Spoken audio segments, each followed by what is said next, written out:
Welcome back to part 2 of how we build resilience.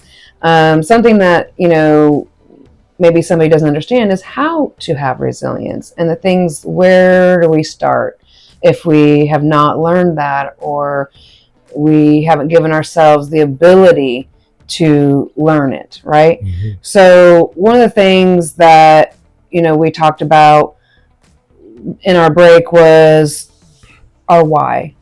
So one of the things is, what is your why? Why do you do what you do? What is your purpose here on earth? Something that you want to accomplish with yourself or your community or your family or your friends. So we all have to have a why in our lives.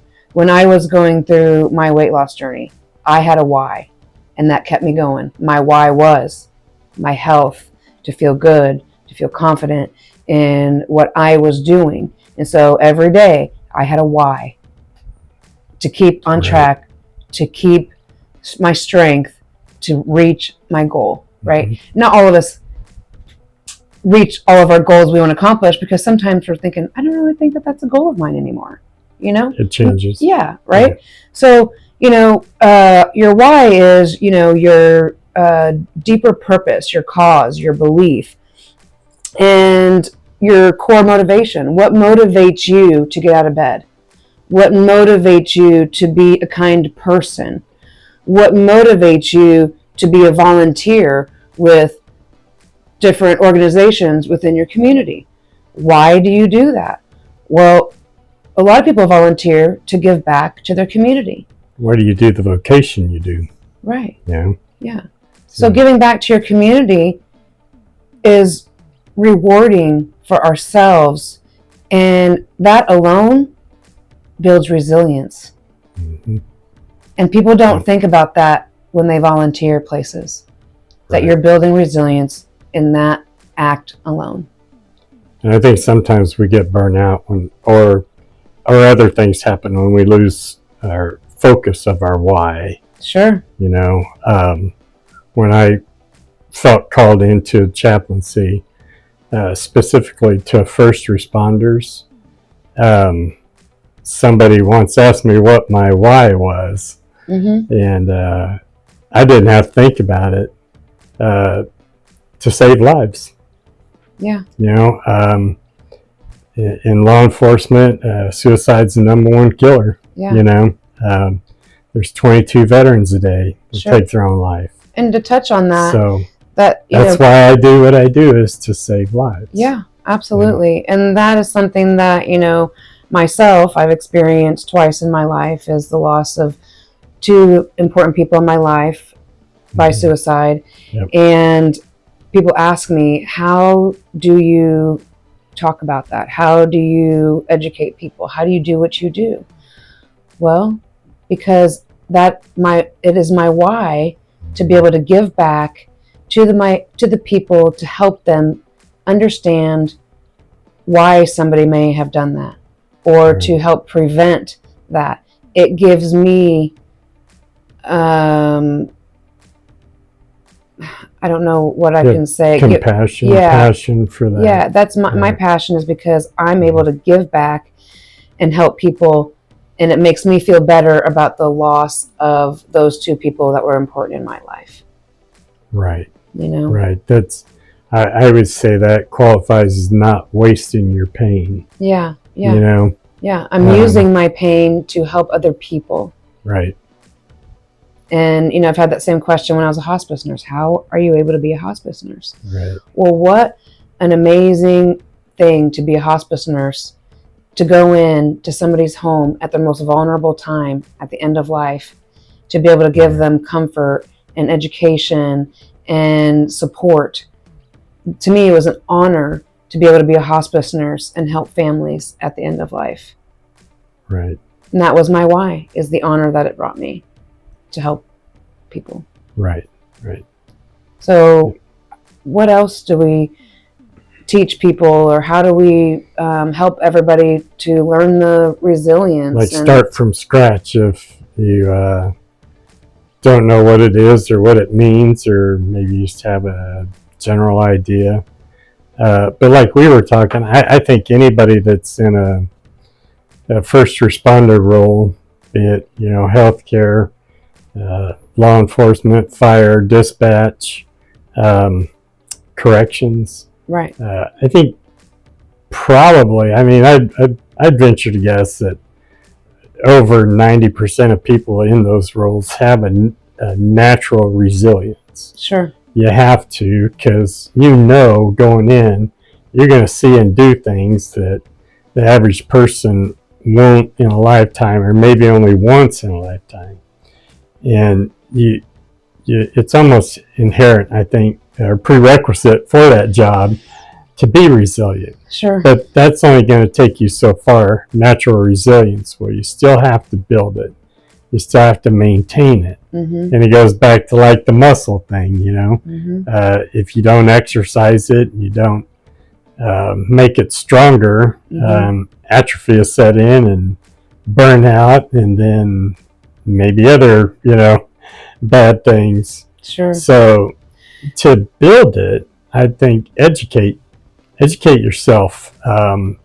There are like a slew of trainings out there, and or self-help, books Right. and manuals that will help you do that, and also having a partner to do that with, be it in the same vocation as you, or maybe another first responder role. There's a lot of times, in the field, we found that, if there's something going on in a cop's life that, is kind of dark and he don't want to share it with anybody he works with, well, he might share it with an acquaintance on the fire department or EMS. And then that person becomes their peer, and they can be confidential peers for each other. That's great. That's the way to do it. I'm glad you brought that up, because, as healthcare professionals, we feel like we've got control over everything every day. And to, admit that, man, I'm really struggling, I'm having some problems with this on my own. We don't want to admit that, because we're supposed to be that strong person. We're supposed to be always resilient and handling other problems and being that, statue for people of strength. And you don't want your license censored or anything. Right, and so we don't want to show people that we don't have that strength. Right. And so we take that with us. And we don't want to share that, because we feel like it's weakness if we share that with people, and it's not weakness at all. It takes more strength to do that. Absolutely. Agreed. Some of the things that, and you've already proven your strength by doing what you do and going through the training, the education and the training. Yeah. You've already proven you got what it takes to, retrain your brain. It was hard too. When I went through that QPR class to be an instructor, I had to take a couple of days break. And I'm a pretty strong person, but learning the things that I was learning, it puts you back into those places before the tragedy happened in your life. When my brother and my ex, who was in the Army, took their lives, it puts a lot of stress on you. And so learning all of those things and remembering some of the things they teach you within that class, I didn't know if I was going to want to continue to go through with it, but I did, and I finished it. And I've, been a part of some amazing things since I've become an instructor for QPR that Veterans of the Ozarks promoted me for. And I love that.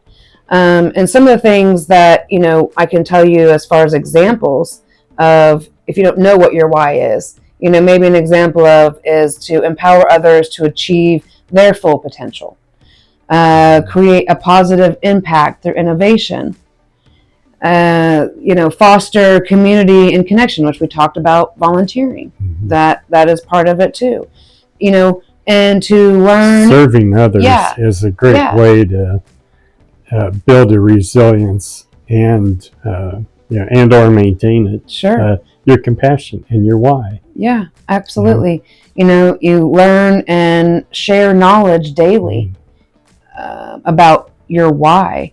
And then define why your why matters, right? So what does that mean to you to define your purpose? Right. And how are you going to define that purpose to show other people and then reflect on what you're showing other people with your own self? Because we can do for people all the time, do. Right. But no time for it catches up. We don't recognize what we do ourselves like other people recognize it. Right. It was a hard one to learn. Yes. It was a hard one to accept that, because we don't see ourselves that way. No.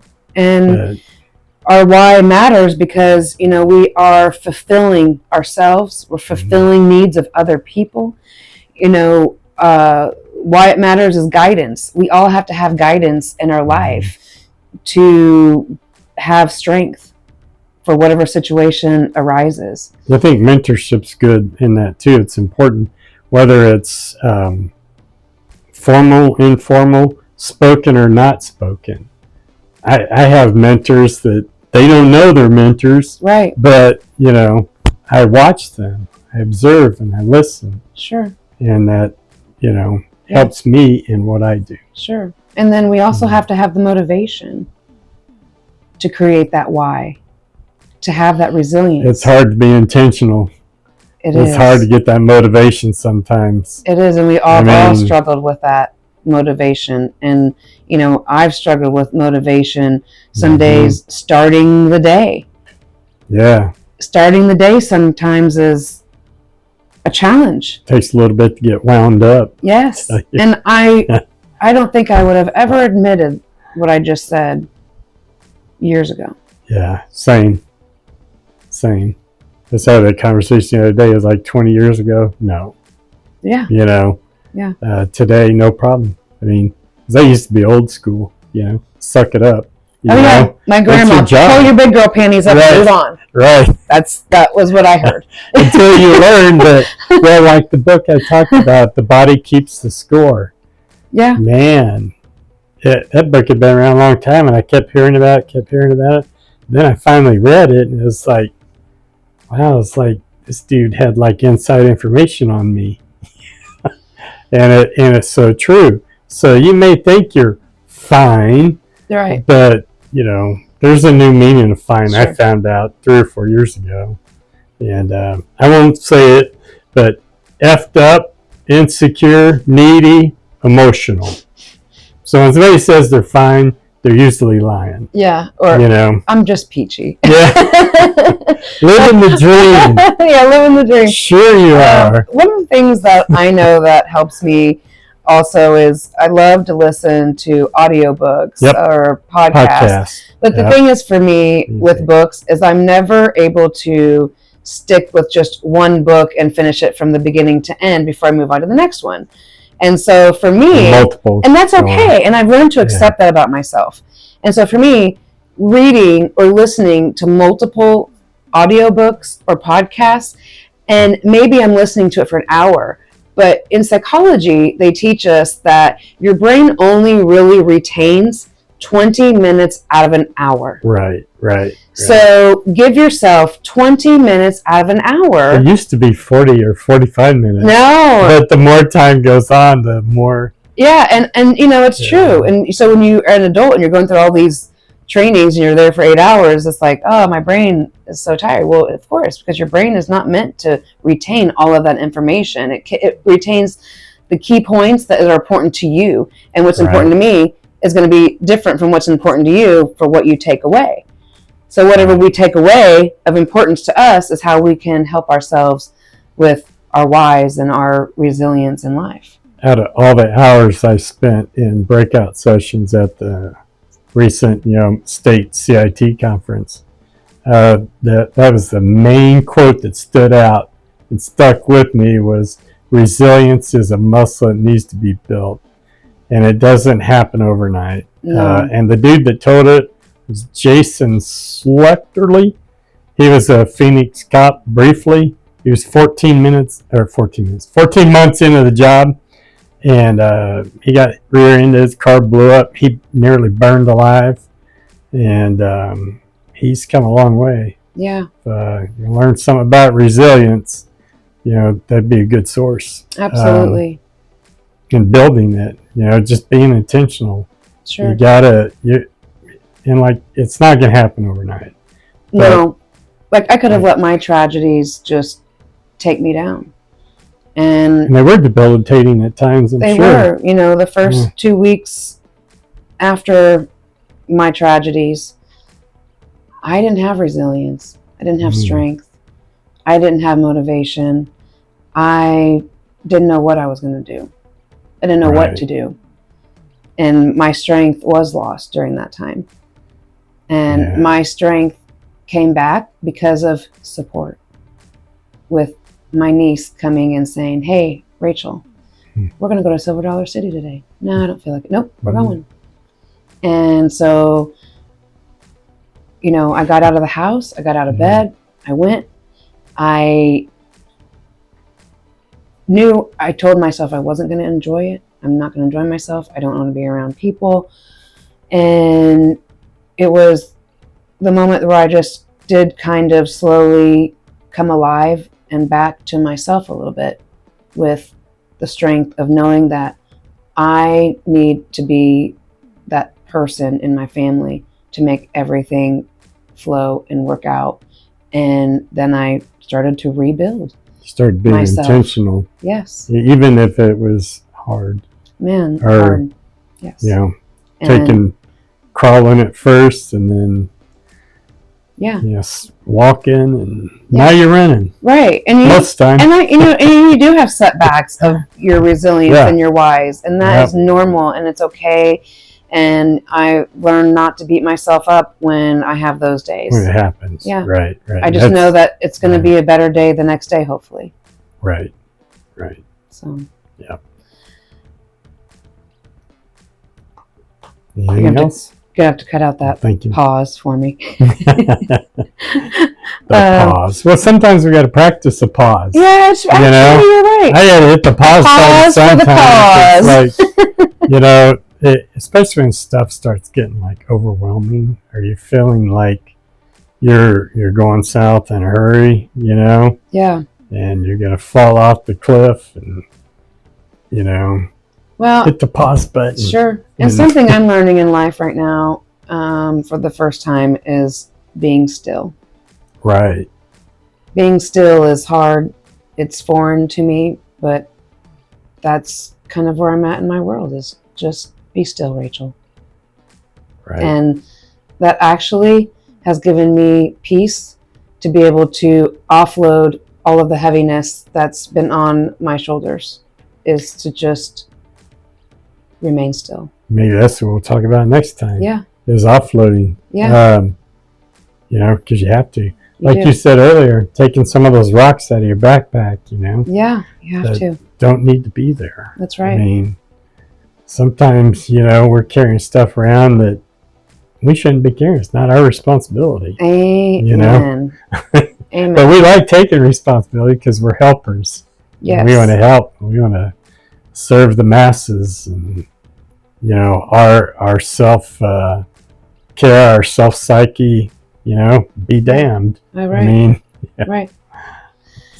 Well, Bryan, thank you for the great conversation again today in this episode. And I just want to challenge everybody out there to find your why. What is your why in life?